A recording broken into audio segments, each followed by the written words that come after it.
नमस्कार. येत्या 17 सप्टेंबरला भारताचे पंतप्रधान नरेंद्र मोदी यांच्या वाढदिवसाचा औचित्य साधून महाराष्ट्राचे मुख्यमंत्री देवेंद्र फडणवीस यांनी समृद्ध पंचायत राज ह्या अभियानाचा शुभारंभ करण्याचा निर्णय घेतला. या अभियानामध्ये आपण सर्वांना सहभागी व्हायचे.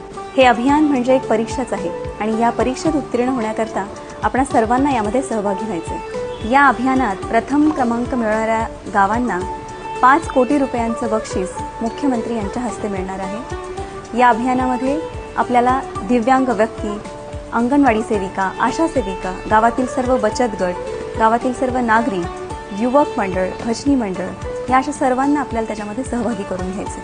म्हणूनच पंचायत समिती मुरबाड येथील गट विकास अधिकारी यांच्याद्वारे सर्वांना आवाहन करण्यात येते की येत्या 17 सप्टेंबरला सर्व गावांमध्ये ग्रामसभा होणार आहेत आणि या ग्रामसभांना आपण सर्वांना उपस्थिती दाखवायची आहे. गावांमध्ये होणाऱ्या ग्रामसभांमध्ये CRP, शाळेतील मुलं, अंगणवाडी सेविका, आशा सेविका, ग्रामस्थ या सगळ्यांनी एकत्र येऊन ह्या अभियानामध्ये सहभागी व्हायचे. धन्यवाद.